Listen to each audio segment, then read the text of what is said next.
আমার নবী বললেন আয়েশা আমি বিদায় নিব। আমি আর দেরি করি নাই, রসুলের চেহারাটা আমার কোলে নিয়ে নিছি। কেন? আমার বড় স্বপ্ন রসুল বিদায় বেলায় নামটা কার বলে, হাদিজার বলে না উম্মে সালামা বলে না আয়েশা বলে, একটু আমি শুনবো। কারণ মরণকালে মানুষ মিথ্যা বলতে পারে না, সাকরাতের বিছানায় মানুষ অভিনয় করতে পারে না। আম্মা জান আয়েশা বলে আমি কানটা নবীজির মুখের সাথে লাগাইয়া রাখলাম, সুখ দিয়ে টপ টপ করে নবীজির পানি পড়ছে। আমি কানটা লাগিয়ে দেখলাম রসুল আয়েশা বলছে না, রসুল উম্মে সালমা বলছে না, রসুল খাদিজা বলছে না, রসুল আবু বকর ওমর উসমান আলী বলছে না, রসুল আমেনা আব্দুল্লাহ বলছে না। আম্মা জান কি বলছে?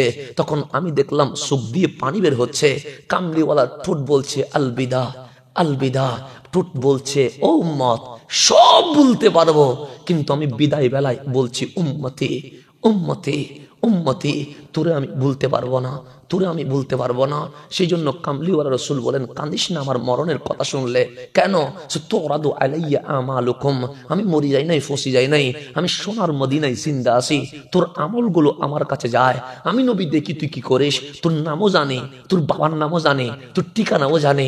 রসুল যাদের ভালো কাজ করে, যেমন মাহফিল হচ্ছে শীতের মধ্যে, আপনি তো দেখছেন, হ্যাঁ দেখছি, তো আপনার অভিমত কি? আমি বড় খুশি হই, আল্লাহর প্রশংসা করি। কিন্তু আমি যখন খারাপ করি, আমার রসুল হোসেন ফাইন রাআইতু শাররা, যখন আমি নবী দেখি তুই খারাপ কাজ করেছিস, যেমন আমরা সিনেমা দেখলে বড় খুশি হয়ে বলি সিনেমার মতো একটা সিনেমা দেখেছি, নাটক দেখলে আরে ওর অভিনয় চমৎকার হয়েছে, অশ্লীল ভিডিও দেখলে মনের মধ্যে একটা এনজয় আসে যে ভালো কিছু দেখে আসছি। আমরা যখন পাপ করি, সিগারেট মদ খায়, তখন নিজেকে একটু বেটা বেটা ভাব লাগায়, পাপ করে আমরা খুশি হই। কিন্তু কামলিওয়ালা রসুল বলেন তুই তো পাপ করে খুশি, কিন্তু সোনার মদিনায় আমি শান্তিতে নাই। সুখের পানি ছেড়ে দিয়ে দুই হাত তুলে বলছি মালিক আযাব দিও না, আযাব দিও না। উম্মত আমার বুঝে নাই, বুঝলে তো গুনাহটাই করতো না। আমার দিকে তাকায়া তুমি মাফ করে দাও, আমার দিকে তাকায়া আজকে আজকে আমি যদি এই যুবক গুলারে, আমি হুজুর থেকে হুজুর হই নাই, যেমন ওনাকে যদি জিজ্ঞেস করেন খতিব হুজুর আপনি কিভাবে হুজুর হইলেন, উনি ছোট থেকে হুজুর থেকে হুজুর হইছেন, উনি হুজুর থেকে হুজুর হইছেন, উনি হুজুর থেকে হুজুর হইছেন, উনি হুজুর থেকে হুজুর হইছেন, কিন্তু আমি হুজুর থেকে হুজুর হই নাই, আমি আপনাদের ওখান থেকে হুজুর হইছি। সুতরাং আমি জানি ওখান থেকে হুজুর হওয়া কত কঠিন, আমি জানি নিজেকে পরিবর্তন করা কত কঠিন। আমি জুব্বা পরে হুজুর হয় নাই, আমি দাড়ি রেখে হুজুর হয় নাই, আমি ওখান থেকে হুজুর হইছি। আপনার চুলের চেয়ে আমার চুল লম্বা বেশি ছিল, আপনার ক্লিন শেপ থেকে আমার ক্লিন শেপ বড় সুন্দর ছিল, আপনার প্যান্টের চেয়ে আমার প্যান্টটা বড় সুন্দর ছিল। আমার ফেসবুকটা হ্যাক হয়ে গেছে, হ্যাক না হলে দেখতেন আমার ওই সময়ের চলাফেরা কেমন। সেখান থেকে আমি এখানে আসছি। যদি বলেন কেন, কারণ আমরা যখন পরিবর্তন হই, দাড়ি যখন রাখলাম, আমার বন্ধু বসে দাদা কেমন আছিস, যখন মসজিদে যায় তখন বন্ধু বলে ভালো মারত দে না, তুই হইলাম শতানি দ্বারা জানি, কিন্তু বন্ধু আমাকে ভালো হইতে দেয় নাই। কিন্তু আজকে আমি ভাবি এই যুবকগুলার আমি বুঝাইতে পারি না। কেন বুঝাইতে পারি না? কারণ এই কারণে বুঝাইতে পারি না, সে যার পিছনে ঘুরছে সে তারে কখনো ভাবেও নাই, তার নাম সে মনেও রাখে নাই। কিন্তু খোদার কসম তারে যদি আমি বুকে লাগায়া আমার নবীর রওজার সাথে কানটা লাগাইয়া দিতে পারতাম, তারে যদি শোনাইতে পারতাম তোমার নায়ক তোমার নামও জানে না, তোমার খেলোয়াড় তোমাকে নিয়ে ভাবেও না, তোমার নেতা প্রয়োজনে তোমার ইউজ করে, প্রয়োজন ছাড়া তোমার কবর নেয় না, কিন্তু সোনার মদিনায় রওজায় দেখো তোমার নবী তোমার গুনাহ দেখে উম্মত উম্মত বলে সুখের পানি ছেড়ে দিয়েছে। এই জিনিসটা আমি করাইতে পারি নাই। যদি আমি পারতাম আপনাকে নিয়ে রসুলের সবচেয়ে গম্ভীরের সামনে আপনাকে রওজার সাথে একটু কানটা লাগাইয়া দিতে পারতাম, আপনি শুনতেন আমার কামলিওয়ালা কি বলে, আমার রসুল কি বলে। এখনো পর্যন্ত চিৎকার করছে। সেজন্য আল্লাহ বলছে ওয়ালামু আন্না ফীকুম রাসূলুল্লাহ, আন্না ফীকুম রাসূলুল্লাহ। ওর দরজায় কি, ওর দরজায় কি, তুই কামলিওয়ালা দরজায় আয়। সেজন্য কাল হাসরের ময়দানে সর্বপ্রথম উঠবে রহমতুল লিল আলামিন, ডানে থাকবে সিদ্দিক আকবর, বামে থাকবে ফারুক আজম, পুরো মাঠ খালি। আমার রসুল চিল্লাইয়া কাঁদবে জিবরিল আমার মালিক আমার উম্মতের বিচার করে ফেলছে মনে হয়, জিবরিল আমার উম্মত কই গেছে একটু আমার দেখাও না। যখন সুখের পানি ছেড়ে দিয়ে বলবে আইনা উম্মতি আইনা উম্মতি। আর আপনি উঠলে বউরে খুঁজবেন, আমি উঠলে মারে খুঁজবো, উনি উঠলে বাবারে খুঁজবে, আমরা আপন মানুষের খুঁজবো। কামলিওয়ালা রসুল কান্না করে বলা দরকার ছিল আমার মা কই, আমার বাবা কই, আমার ফাতেমা কই, আমার হাসান কই, আমার হুসাইন কই, কিন্তু না, সেখানে কারো নাম বলে নাই, বলছেন আইনা উম্মতি, আইনা উম্মতি, আমার উম্মত কই, আমার উম্মত কই। আল্লাহ বলে, ও জিবরিল, আমার নবীরে সান্ত্বনা দিয়ে বলো না, আসা আইয়া বাসাকা রব্বুকা মাকামাম মাহমুদা, আমার পাশে মাকামে মাহমুদে বসাবে। হাবিব কাঁদছে কেন? সে বললে কি হবে?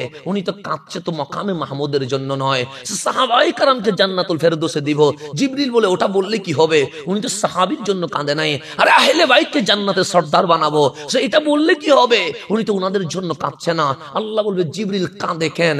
সে ওই গুনাহগার গুলা, যেগুলো নবীর উম্মত দাবি করে সিনেমা দেখছে, যেগুলো নবীর উম্মত দাবি করে জেনা করছে, যেগুলো নবীর উম্মত দাবি করে জুলুম করছে, যেগুলো নবীর উম্মত দাবি করে গীবত করছে, আপ তো লাস্ট গুনাতে ভরপুর, ওই উম্মতের জন্য কাঁদছে। তখন আল্লাহ বলবে, আমার হাবিব যেহেতু কাঁদছে, আমার ওয়াদা ওয়ালা সাউফা ইউতিকা রাব্বুকা ফাতারদা, আমার হাবিবকে আমি কাঁদাবো না, আমি হাসাবো।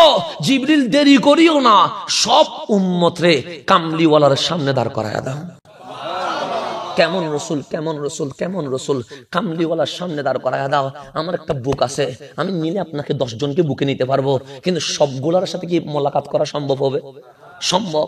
আপনি যদি বলেন, হুজুর মাহফিল শেষে আমরা সবাই আপনাকে জড়াই ধরে ধরে কি করব, মুআনাকা করব, সম্ভব? আমি বলবো, মাঝে মাফসাই আয় কি চাই, হ্যাঁ মাফসাই বাজে, মানে আর দ্বারাই সম্ভব? কারণ রাত 2টা থেকে ফজর হয়ে যাবে, এতগুলোর সাথে মোলাকাত করা যাবে? যাবে না। কেন? আমার বক্ষটা সংকুচিত, এটা নিলে 2 জনকে নিতে পারবে, 3 জনকে নিতে পারবে, 10 জনকে নিতে পারবে, কিন্তু এর চেয়ে বেশি নেওয়া সম্ভব নয়। কিন্তু হাসরের ময়দানে এই বুক কারে নিবে? আমার বাবাকে যখন বলবো বুকে নাও, বাবা আস্তে করে দূরে চলে যাবে। মাকে বলবো, মা আঁচলটা দাও, মা বলবে আজকে না। বউকে যদি বলি বুকে আয়, বউ বলবে আগে না, আজকে না। বাচ্চাদের যদি বলি আমি তোর বাবা, বাচ্চা বলবে লা আদরি, এখানে তো কোনো সম্পর্ক নাই। আরে যে বন্ধুর সাথে আমি রাত কাটাইছি, ওই বন্ধু বলবে তোরে আমি চিনি না। যখন সব থেকে সব আলাদা হয়ে যাবে, আল্লাহ বলছে, আলাম নাশরাহ লাকা সাদরাক। হাবিব যেখানে মা ছেলেরে বুকে নিতে পারে না, বাবা মেয়ের বুকে নিতে পারে না, বন্ধু বন্ধুরে বুকে নিতে পারে না, আপনাকে আমি কেমন করে বানাইছি? আলাম নাশরাহ লাকা সাদরাক। আপনার বক্ষ এত প্রশস্ত, কোটি কোটি উম্মত কাল হাসরের ময়দানে কামলিওয়ালার বক্ষে স্থান পেয়ে যাবে। আমার নবী আমাদেরকে বুকে নিয়ে নিবে। আলাম নাশরাহ লাকা সাদরাক, সাদরাক। আপনি নবীর বুকে, আমিও নবীর বুকে, সবাই নবীর বুকে স্থান পেয়ে যাব। একজনও নবীর বুক থেকে বাইরে হবে না। তা কার জন্য আপনি দৌড়ছেন? কার জন্য আপনি স্লোগান দিচ্ছেন? কার জন্য আপনি মিছিল বসাইছেন? আরে মিছিল যদি করতে হয় নবীর জন্য করেন, আরে আয়োজন যদি করতে হয় নবীর জন্য করেন, স্লোগান যদি দিতে হয় নবীর জন্য দেন, চুল যদি কাটতে হয় নবীর মতো কাটেন, চশমা যদি দিতে হয় নবীর মতো দেন, জুব্বা যদি পড়তে হয় নবীর মতো পড়েন, হাঁটতে যদি হয় নবীর মতো হাঁটেন, বসতে যদি হয় বসার মতো হরেন। কারণ আল্লাহ বলছেন, ওয়ালামু আন্না ফীকুম রাসূলুল্লাহ, তোমরা অন্য দরজায় যাইও না, তোমাদেরকে আমি রসুল দিছি, রসুলের দরজায় যাও, রসুলের দরজায় যাও। কেন? তোমরা অধিকাংশ বিষয় যদি নিজের সিদ্ধান্তে করো, তোমাদের জন্য বড় খারাপই আছে, লানিতুম, তোমাদের জন্য বড় সমস্যা আছে। সেই জন্য আজকে নিজের মতো চলি বিদায়। কখনো 16 ডিসেম্বরের নামে রাস্তায় রাস্তায় ডেক্স বাজায়া হিন্দি গানে নাচি বিদায়। 31 ডিসেম্বর আমরা বোমা ফুটাই, আমরা এগুলাকে কি বলে, হ্যাঁ ককটেল ফুট আর বাজি, আতশবাজি ফুটায়। গত বছর এই আতশবাজি ফুটাইতে গিয়ে একজনের বাচ্চার মারি ফেলছে। এই কালকে পত্রিকা দেখলাম, হ্যাঁ কালকে পত্রিকায় দেখলাম ওই বাবা কবরে দাঁড়িয়ে মোনাজাত করছে, সাংবাদিকদেরকে বলছে 31 ডিসেম্বরের নামে ফানুসবাতি, আগর আতশবাজি এগুলা করে আর যেন কোনো বাবার বুক খালি কেউ না করে। তা আপনি 31 ডিসেম্বর আনন্দ করতে গেছেন, বাবার বুক খালি করে দিয়েছেন, মায়ের বুক খালি করে দিয়েছেন। এর চেয়ে বড় জুলুম এই জমিনে আর কি হতে পারে?